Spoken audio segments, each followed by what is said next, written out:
தரணி வாழ் தமிழர்களின் இதய ஒலி தமிழன் 24.com. கோயிலுக்கு சென்றபோது செல்பி மோகம், ஒரே குடும்பத்தைச் சேர்ந்த 5 பலி. 5 மணி நேர விசாரணை முடிந்து வெளியேறிய ரோஹித ராஜபக்ஷ. PTA விரைவில் ரத்து, குற்றவாளிகள் அனைவரையும் சட்டத்தின் முன்னிறுத்துவோம், அரசாங்கம் தெரிவிப்பு. டிக்கெட் எடுத்து பேருந்தில் பயணித்த முதலமைச்சர் விஜய். காருக்குள் சடலமாக மீட்கப்பட்ட வைத்தியர், பிரேத பரிசோதனையில் வெளியான தகவல். தமிழர் பகுதியில் போலீசாரின் அதிரடி நடவடிக்கை. ஜஹ்ரான் குழு ஆன்மீக தலைவரின் வாக்குமூலம், நீதிமன்றத்தின் அதிரடி உத்தரவு. சுவிஸ் ஆஃப்ரிங்கன் நகரத்தில் குறைந்த விலையில் சிறந்த தரத்தில் உங்கள் வீட்டு தேவைகளுக்கான யாவும் ஒரே இடத்தில். Little Asia. இங்கே தாயகத்தில் இருந்து தரமான மரக்கறி, ஃப்ரெஷ்ஷான இறைச்சி, சுவையான மீன் வகைகள் மற்றும் ஆசிய, ஆப்பிரிக்க, தாய்லாந்தில் இருந்து இறக்குமதி செய்யப்பட்ட பலசரக்கு பொருட்கள் அனைத்தும் ஒரே கூரையின் கீழ். உங்கள் ஷாப்பிங்கை இனிமையாக்க 200க்கும் மேற்பட்ட கார் பார்க்கிங் வசதி. மேலும் ஹைவேயில் இருந்து வரும் 700 மீட்டர் தூரத்தில் மிக பிரம்மாண்டமான லிட்டில் ஏசியா எக்ஸோட்டிக் ஃபுட். இன்னும் என்ன யோசிக்கிறீங்க? இப்பவே வாங்க, கையோட அள்ளிட்டு போங்க. Little Asia exotic food, park வெக் 2, 4665 ஆஃப்ட்ரிங்கன். தொடர்புகளுக்கு 0627 981111. தொடர்பென விரிவான செய்திகள். இந்தியாவின் கர்நாடக பகுதியில் காவிரி ஆற்றில் நின்று போட்டோ எடுக்க முற்பட்ட போது ஒரே குடும்பத்தின் 5 நீரில் மூழ்கி உயிரிழந்த சோக சம்பவம் துயரத்தை ஏற்படுத்தியுள்ளது. சம்பவம் தொடர்பில் இந்திய ஊடகங்கள் செய்தி வெளியிடுகையில், ராம்நகர் மாவட்டம் சென்னை பட்டானா தாலுகாவைச் சேர்ந்த குடும்பத்தினர் நேற்று மாண்டியா மாவட்டம் மலவள்ளி தாலுகா முத்தத்தியில் உள்ள பிரசித்தி பெற்ற முத்தத்தி ராயா கோயிலுக்கு சென்றனர். சுவாமி தரிசனம் முடிந்த பிற்பாடு முத்தத்தி அருகில் பாயும் காவிரி ஆற்றை பார்க்க நேற்று மாலை சென்றனர். ஆற்றின் ஆழத்தை பற்றி தெரிந்து கொள்ளாமல் நீரில் இறங்கி போட்டோ செல்வி எடுப்பதில் ஈடுபட்டனர். இதன்பொழுது அவர்களில் ஒருவர் நீரில் விழுந்த நிலையில் அவரை காப்பாற்ற முயற்சித்த 4 நீரில் மூழ்கி உயிரிழந்தனர். இறந்தவர்கள் விஜயம்மா 50 வயது, ஸ்வேதா 38 வயது, பிரியங்கா 28 வயது, சைத்ரா 20 வயது, மகேஷ் 22 வயது என்று தெரிவிக்கப்பட்டுள்ளமையும் குறிப்பிடத்தக்கது. போலீஸ் மத்திய குற்றவியல் விசாரணை பணியத்தில் முன்னிலையாகிருந்த முன்னாள் ஜனாதிபதி மஹிந்த ராஜபக்ஷவின் மகன் ரோஹித் ராஜபக்ஷ அங்கிருந்து வெளியேறியுள்ளார். மெரிகானை பகுதியில் அமைந்துள்ள நிறுவனம் ஒன்றில் தாம் மேற்கொண்ட முதலீடு தொடர்பில் வாக்குமூலம் வழங்க ரோஹித் ராஜபக்ஷ அங்கு முன்னிலையாகிருந்தார். முன்னாள் ஜனாதிபதி மஹிந்த ராஜபக்ஷவின் மகனான ரோஹித் ராஜபக்ஷ வியாழக்கிழமை சுமார் 5 மணி நேர விசாரணை அதிகாரிகளுடன் இருந்த பின்னர் மத்திய குற்றப்புலனாய்வு பிரிவிலிருந்து வெளியேறினார். மெரிகானாவில் அமைந்துள்ள 2 நிறுவனங்களில் 19 மில்லியன் ரூபாவை முதலீடு செய்ததாக கூறப்படும் விவகாரம் தொடர்பான விசாரணைக்காக அவர் அழைக்கப்பட்டதாக தெரிவிக்கப்படுகிறது. விசாரணை குறித்து கூடுதல் விவரங்களோ அல்லது ராஜபக்ஷவுக்கு எதிராக எடுக்கப்பட்ட நடவடிக்கைகள் குறித்த தகவல்களோ அதிகாரிகளினால் உடனடியாக வெளியிடப்படவில்லை. விசாரணைகள் தொடர்ச்சியாக முன்னெடுக்கப்பட்டு வருவதாக தெரிவிக்கப்பட்டுள்ளது.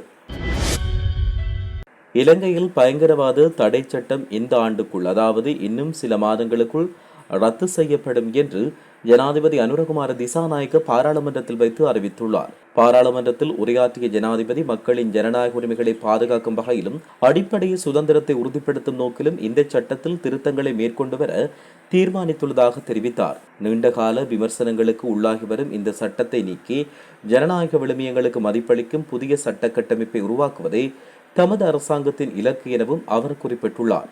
அத்துடன் ஒழுங்கமைக்கப்பட்ட குற்றங்களை தடுப்பதற்காக மிகவும் பலமான புதிய சட்டமன்றை உருவாக்கவும் அரசாங்கம் திட்டமிட்டுள்ளதாக அவர் குறிப்பிட்டுள்ளார்.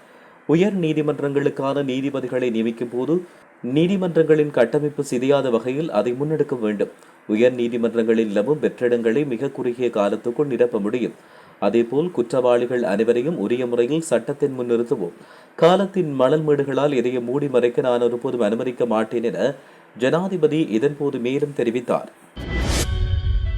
சென்னை தலைமை செயலகத்தில் இருந்து பெரம்பூருக்கு செல்லும் பேருந்தில் டிக்கெட் எடுத்து தமிழக முதலமைச்சர் ஜோசப் விஜய் பயணம் மேற்கொண்டுள்ளார். இன்று தமிழ்நாடு போக்குவரத்து கழகம் சார்பில் சென்னை, கோவை உட்பட 6 கோட்டங்களுக்காக 300 புதிய அரசு பேருந்துகளின் சேவைகளை முதலமைச்சர் ஜோசப் விஜய் தொடங்கி வைத்தார்.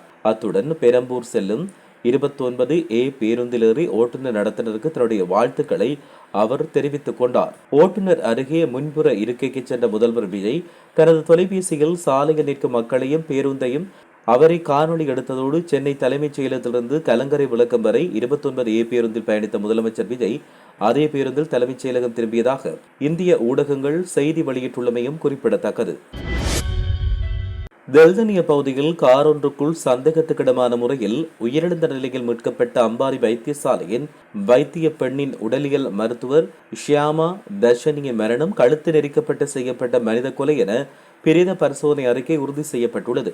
கடந்த 17ஆம் தேதி தெல்தனிய வைத்தியசாலைக்கு அருகாமையில் நிறுத்தப்பட்டிருந்த கார் ஒன்றிலிருந்து 33 வயதுடைய ஷியாமா தர்ஷனியின் சடலம் மீட்கப்பட்ட சம்பவம் நாடு முழுவதும் அதிர்வலைகளை ஏற்படுத்தியுள்ளது.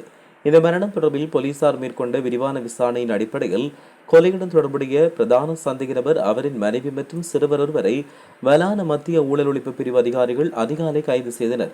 யாழ்ப்பாணம் சாவகச்சேரி கைதடி பகுதியில் பேருந்தில் பயணித்துக் கொண்டிருந்த போது ஷியாமாவின் காதலர் என்று கூறப்படும் 43 வயதுடைய நபரும் கொஸ்கொல்ல ஹொரமாவ் பகுதியைச் சேர்ந்த அவரின் 35 வயதுடைய மனைவியும் கைது செய்யப்பட்டுள்ளதாக போலீசார் தெரிவித்தனர். மேலும் பிரதான சந்தேக நபர் தலைமறைவாக இருக்க உதவியதாக கூறப்படும் ரஜவெல்ல பகுதியைச் சேர்ந்த 49 வயது நபர் ஒருவர் நுவரெலியா பிராந்திய குற்றவியல் பணியக அதிகாரிகளால் கைது செய்யப்பட்டுள்ளார். கைது செய்யப்பட்டுள்ள அனைவரும் மேலதிக விசாரணைகளுக்காக நேற்று இரவு நுவரெலியா போலீஸ் நிலையத்தில் ஒப்படைக்கப்பட்டுள்ளதாக தெரிய வருகிறது. விசாரணையில் வெலிகம பகுதியைச் சேர்ந்த ஷியாமா தர்ஷனி கடந்த ஜூன் மாதம் 3ஆம் தேதி முதல் 16ஆம் தேதி வரை நுவரெலியாவில் உள்ள ஹோட்டல் ஒன்றில் தங்கியிருந்தமை தெரிய வந்துள்ளது. அதேவேளை ஹோட்டல் அறையிலிருந்து ஷியாமாவின் உடலை பிரதான சந்தேக நபர் தூக்கிச் செல்லும் சிசிடிவி காட்சிகளும் வெளியாகிய நிலையில் அவை தொடர்பில் போலீசார் விசாரணைகளை முன்னெடுத்து வருவதாக தெரிவிக்கப்பட்டுள்ளது. மேலும் இந்நிலையில் பிரேத பரிசோதனை அறிக்கை மற்றும் விசாரணை முடிவுகளின் அடிப்படையில் மேலதிக சட்ட நடவடிக்கைகள் முன்னெடுக்கப்பட்டு வருவதாக தெரிவிக்கப்படுகின்றமையும் குறிப்பிடத்தக்கது. கிளிநொச்சி பகுதியில் பொதுமக்களுக்கும் போக்குவரத்துக்கும் இடையூறு விளைவிக்கும் வகையில் அதிவேகமாக பயணித்த மற்றும் மோட்டார் சைக்கிளை கட்டுப்படுத்தும் நோக்கில் போக்குவரத்து போலீசாரால் விசேட அதிரடி வீதி சோதனை நடவடிக்கை முன்னெடுக்கப்பட்டுள்ளது. இதேவேளை வீதி விபத்துகளை தடுப்பதோடு பாதசாரிகள் மற்றும் ஏனைய வாகன சாரதிகளின் பாதுகாப்பை உறுதிப்படுத்தும் நோக்கத்தில் கடந்த 2 நாட்கள் இந்த விசேட சோதனை நடவடிக்கைகள் போலீசாரால் முன்னெடுக்கப்பட்டிருந்தன. இதன்போது பல்வேறு போக்குவரத்து விதிமுறைகளில் ஈடுபட்ட 12 அதிவேக சொகுசு மோட்டார் சைக்கிள்கள் அடையாளம் காணப்பட்ட நிலையில் அவற்றுக்கு எதிராக சட்ட நடவடிக்கைகள் ஆரம்பிக்கப்பட்டுள்ளன.